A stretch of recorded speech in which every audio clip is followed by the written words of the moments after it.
আমি ইশাশ্রী কুকবুক থেকে আপনাদের স্বাগত জানাই। তো বন্ধুরা, আজকে আমার রান্নাঘরে রান্না হবে বাসন্তী পোলাও, আর একদম গরুর উপায়ে আমি রান্নাটা করব, আর রান্না করব চিকেন লেগ পিস। তো তোমরা বন্ধুরা কীরকম আছো অবশ্যই কমেন্ট করে জানাবে। আমি তো বন্ধু ভালো আছি। তো চলো রান্নাটা তোমাদের সাথে আমি শেয়ার করি।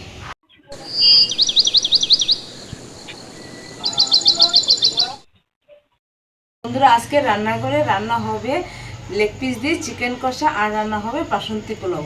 তো বন্ধুরা, রান্না করার জন্য প্রথমে আমি আগে লেগ পিসগুলোকে কেটে নেব, যাতে মশলাগুলো ভালো করে লেগ পিসের মধ্যে ঢুকে যায়, খেতেও ভালো লাগবে।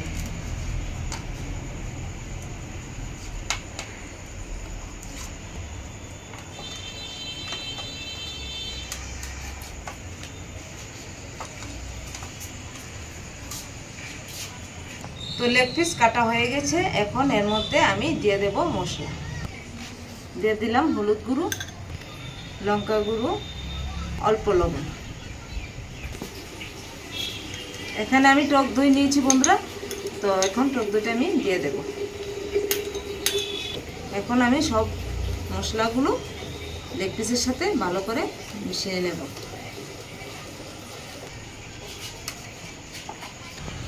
লেগ পিসের সাথে সব মশলাগুলো মাখা হয়ে গেছে। এখন আমি আধ ঘন্টার জন্য ঢাকা দিয়ে রাখবো। তো মাংসের জন্য আমি প্রথমে আলুটাকে ভেজে নেব। কড়াই গরম হয়ে গেছে, এখন দিয়ে দেব সরষের তেল। আগে থেকে আমি কেটে রেখেছি আলু, এখানে আমি একটা আলু দিয়েছি বন্ধুরা। তো আপনারা চাইলে দুটো আলু তিনটে আলু দিতে পারেন। তো আলুটাকে এখন আমি দিয়ে দেবো কড়াই, লবণ দিয়ে হলুদ গুঁড়ো।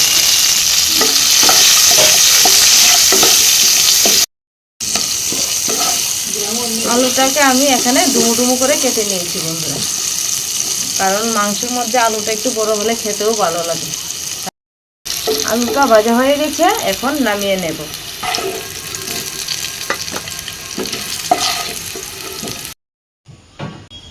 এখন মাংস সম্বাসের জন্য এখন আমি সরষের তেল দিয়ে দেব।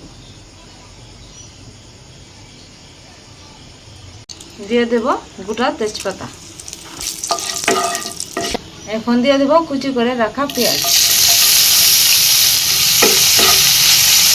পেঁয়াজটা লাল হয়ে ভাজা হয়ে গেছে, এখন দিয়ে দেব আগে থেকে বেটে রাখা আদা, রসুন, পেঁয়াজ এবং কাঁচা লঙ্কা আমি একসাথে এখন দিয়ে দেব। দিয়ে মশলার সাথে ভালো করে পেঁয়াজটাকে আমি কষিয়ে নেব। এখন দিয়ে দেবো জিরে ধনে বাটা, একসাথে বেটে নিয়েছি। দুটো টমেটো আমি ছোটো ছোটো টুকরো করে নিয়েছি, এখন দিয়ে দেব। মশলার সাথে টমেটোটাও কষানো হয়ে গেছে, এখন দিয়ে দেব এখানে কাশ্মীরি লঙ্কা গুঁড়ো 1 টেবিল চামচ। কালারটা সুন্দর আসবে, তার জন্য এখানে আমি কাশ্মীরি লঙ্কাটা দিয়ে দিয়েছি। অল্প হলুদ গুঁড়ো দিয়ে দিয়েছি।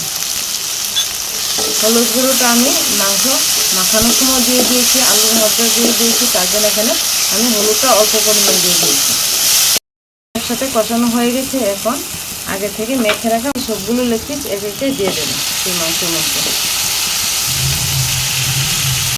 সব লেগ পিসগুলো আমি মশলার সাথে ভালো করে কষিয়ে নেব। এখন মাংস কষানো হয়ে গেছে বন্ধুরা, আলুগুলো দিয়ে দেব। আলুগুলোকে আবার মাংসের সাথে মিশিয়ে নেব ভালো করে। আলু এবং মাংস যাতে ভালো করে সিদ্ধ হয়, তার জন্য এখন ঢাকা দিয়ে দেব।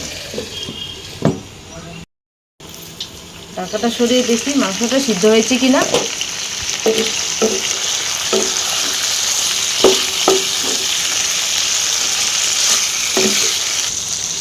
আলু মাংস কষানো হয়ে গেছে, এখন দিয়ে দেব অল্প জল। জলের জন্য এখানে আমি হাফ বাটি জল নিয়েছি, জলটা দিয়ে দেব।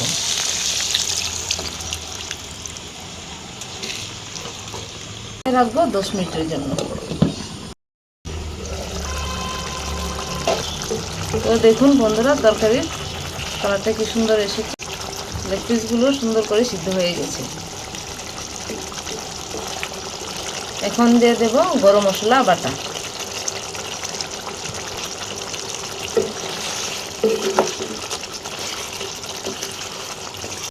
পিসের চিকেন কষাটা হয়ে গেছে, এখন আমি নামিয়ে নেব।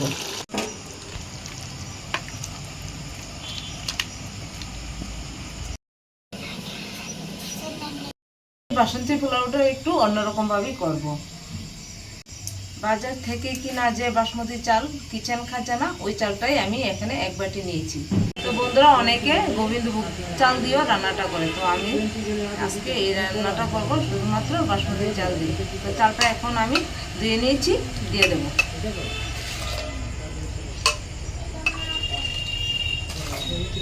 বাটা জর্জরে থাকার জন্য আমি এখানে অল্প রিফাইন্ড তেল দিয়ে দেব।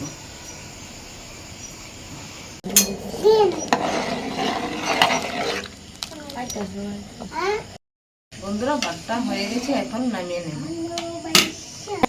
ভাতের মাঠটা ঝরানোর জন্য এখানে আমি এরকম ছিদ্র একটা ছোট বল নিয়েছি, এটার মধ্যে আমি এখন ভাতের মাঠটা জড়িয়ে নেব। দেখুন বন্ধুরা, ভাতটা কি সুন্দর ঝরঝরা হয়েছে। তো প্রথমেই বললাম যে আজকে একটু অন্যরকম ভাবে পোলাওটা রান্না করছি, তো তার জন্য আমি এখন কড়াইয়ের মধ্যে রিফাইন্ড অয়েল দিয়ে দেব। দেবো দুটো শুকনো লঙ্কা, এখন দিয়ে দেবো 3টি তেজপাতা, কুচি করে রাখা আদা দিয়েছি যাতে পোলাওর মধ্যে একটি ভালো সুন্দর ফ্লেভার আসে। দারচিনি, এলাচ, লং।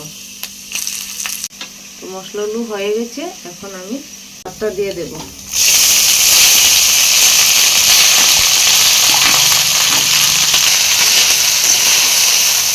হলুদ গুঁড়ো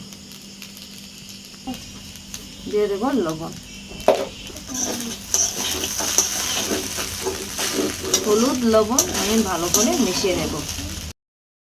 বন্ধুরা, পোলাওর মধ্যে দেওয়ার জন্য আমি আগে থেকে ভেজে রেখেছিলাম বাদাম, তো এটা এখন দিয়ে দেব।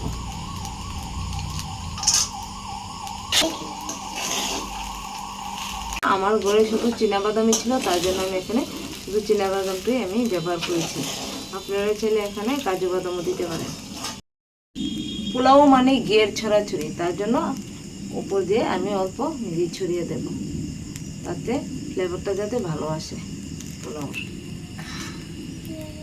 হালকা একটু নেড়ে চেড়ে নামিয়ে নেব আজকে সেই পোলাওটা। বন্ধুরা, আজকে আমি পোলাওর মধ্যে ব্যবহার করেছি অন্নপূর্ণা ঘি, যা স্বাদে গন্ধে অতুলনীয়। তোমরা অবশ্যই এই ঘিটা ব্যবহার করবে, তাহলে রান্নার মধ্যে স্বাদটা দ্বিগুণ বেড়ে যাবে। পোলাও রান্না হয়ে গেছে, এখন আমি ঘিয়ের ফ্লেভারটা দীর্ঘক্ষণ থাকার জন্য আমি এখন ঢাকা দিয়ে দেব। এখন নামিয়ে নেব।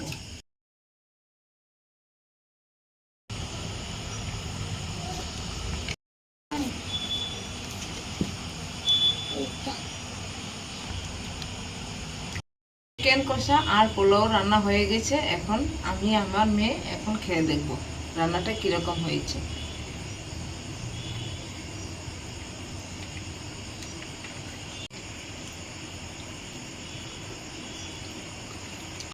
দেখুন বন্ধুরা, লেগ পিসের ভিতরটা কি সুন্দর করে হয়ে গেছে, একদম খুব সুন্দর হয়েছে, সিদ্ধটাও ভালো করে হয়েছে।